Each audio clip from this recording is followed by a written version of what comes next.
Good morning everyone, প্রিয়াঙ্কার ব্লগসের একটি নতুন ব্লগে আপনাদের সবাইকে স্বাগত জানাচ্ছি। আমি প্রিয়াঙ্কা, আশা করছি আপনারা সবাই ভালো আছেন, আমরাও ভালো আছি। অন্যান্য দিন সকালবেলা ঘুম থেকে উঠতে একটা আলসের মতো পেয়ে বসলেও ঘুমটা কিন্তু ওই 5টা সাড়ে 5টার মধ্যেই ভেঙে যায়।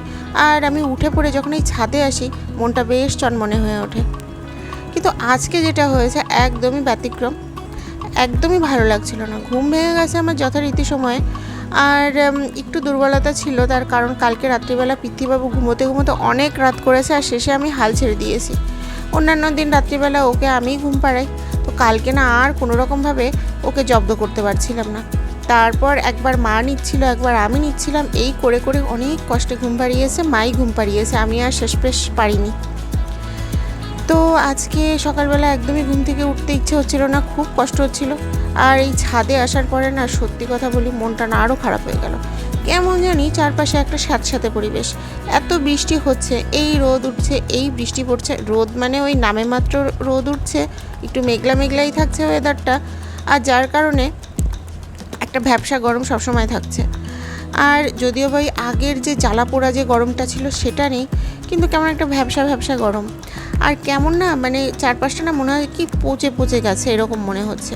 ফুল গাছগুলোতেও দেখছি কয়েকটা জবা ফুল ছাড়া টগর ফুল একদমই ফুটছে না। ওই যে নিচে ওই ওটাকে কী ফুল জানি না আমি বলে, ওটাকে খোসাতো কাঠ ফুল না কি জানি একটা বলে, তো এটাই যে টগর ফুল বলে। এই গাছটাতে দেখুন আজকে একদমই ফুল ফোটেনি। আর ওটা তো ওই পাশের বাড়ির কাকিমার গাছ, ওটাতেও দেখছি অনেক কম ফুল ফুটেছে। তা আজকে আর কাকিমাকে আমি টগর ফুল দিতে পারিনি, এই 7-8টা জবা ফুলই দিয়েছি, কারণ আজকে আমাদেরই অনেক ফুল কম ছিল। আর এই মায়ের লঙ্কা গাছগুলোতে না, লঙ্কা গাছগুলোও না কেমন পচে পচে গেছে। এদিকের গাছগুলো যাও বা একটু ঠিক আছে, ওই চারির মধ্যে যে গাছগুলো লাগিয়েছে সবগুলো গাছ নষ্ট হয়ে যাচ্ছে। শশা গাছগুলোও কেমন নষ্ট হয়ে গেছে, আর উচ্ছে তো এখন হচ্ছেই না ধরতে গেলে।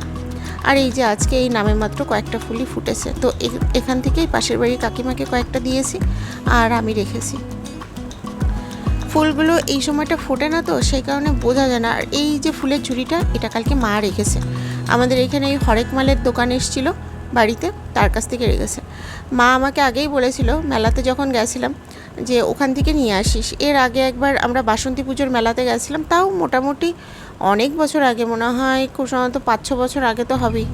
তো সেখান থেকে ওই ফুলের ঝুড়িটা কেনা হয়েছিল, আর এই ফুলের ঝুড়িটা আমরা বাড়ি থেকে কিনলাম। আর মেলার থেকে আমি খুঁজেছিলাম, কিন্তু না মেলাতে না একদমই ভালো ঝুড়ি আমি পাইনি, সেই কারণে আর আমি আনিনি। তারপরেই মা এটা কিনলো। আর আজকে আমার না সকাল সকাল হয়ে গেছে। আজকে যদিও বা কালকের তুলনায় অনেক বেশি কাজ করেছি, অনেক কাজ ছিল, তারপরেও আজকে তাড়াতাড়ি আমার পুজো হয়ে গেছে। এখন এই মোটামুটি 7:30টার একটু বেশি বাজে, আর এই যে 4-5টা একটা মেঘলা মেঘলা ওয়েদার।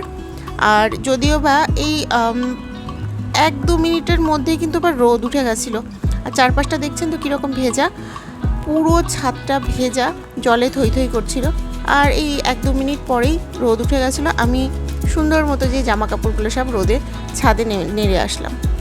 আর এই যে এটা আমাদের সকালবেলার ব্রেকফাস্ট, চা আর রুটি। আর এই ব্রেকফাস্টটা সত্যি কথা বলতে আমার ভীষণ ভীষণ ভীষণ ভালো লাগছে। এক সময় এক একটা ভালো লাগে, তো আজকে এখন আবার এটাই ভালো লাগছে। আর এই বাজারগুলো আজকে আমাদের এসছে, এটা আমাদের মাসের বাজার। যদিও বা মাস এখনও শেষ হয়নি, কিন্তু এই মাসে আমাদের এই মায়ের কয়েকটা জিনিস লাগতো। মায়ের কয়েকটা জিনিস বলতে চিরতাল লাগতো, তো সেই জন্যই মুদির দোকান থেকে ইমিডিয়েটলি এই বাজারটা করে নিয়ে আসলাম, যে আর কয়েকদিন পর তো করতেই হবে। তো সেই কারণেই মাসের বাজারটা আগেই করে নিয়ে আসলাম। আর এই যে চালের বস্তাটা না, ওই যে লোকটা মানে যে ভ্যানে এসছে, সে নামাতে যেয়ে পড়ে ওই চালের বস্তাটা ফেটে গেছে, ফেটে ওই চালগুলো বেঁচেছিল, মানে নিচে পড়েছিল, ওগুলোকে তুলেছি, আর চালের বস্তাটা ফেটে গেছে। আর এই যে এই বাজারগুলো আমাদের এসছে, এখানে রিফাইন তেল আছে, এক ট্রে ডিম আছে। যদিও বা ডিমটা আমি ভেবেছিলাম হয়তো ফেটে যাবে। আর আমরা না এই মুদির দোকানের বাজারটা দোকানে বলে দিই, ওই দোকানের যে দাদাটা আছে সেই বাড়িতে পাঠিয়ে দেয়, মানে হোম ডেলিভারি দেয় যেটাকে বলে। আর ওই আমাদের ভ্যান ভাড়াটা দিয়ে দিতে হয়, আর ভীষণ ভালোভাবে দিয়ে যায়। কিন্তু আজকে না মানে অ্যাক্সিডেন্টলি মানে পড়ে গেছে চালের বস্তাটা, উনি হয়তো ইচ্ছে করে ফেলতে চায়নি। মাথার উপরে চালের বস্তাটা ছিল আর হাতে ছিল এরকম একটা কার্টুন, তো পড়ে গেছে। আর আমি তো নিচে ছিলাম, না হলে আমি উপরে থাকলে ধরতাম, যেহেতু গেটটা আমি খুলেছি। আর মা ফুচকাকে সামলাচ্ছিল, আর সে নিজে মুখে কিছু বলেও নি ধরার কথা। তো সে একা একাই করতে গিয়ে ওই চালের মাথা থেকে চালের বস্তাটা পড়ে চালের বস্তাটা পুরো ফেটে গেছে।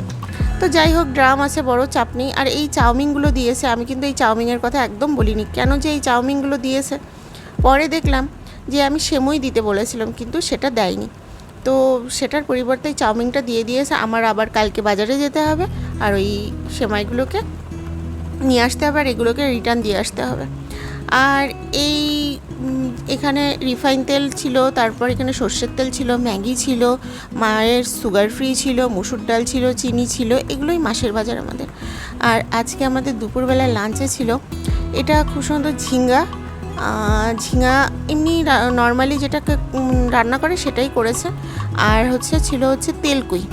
মায়ের হাতের তেলকুইটা না অসাধারণ, যদিও বা মা যা রান্না করে তাই আমার ভীষণ ভালো লাগে খেতে।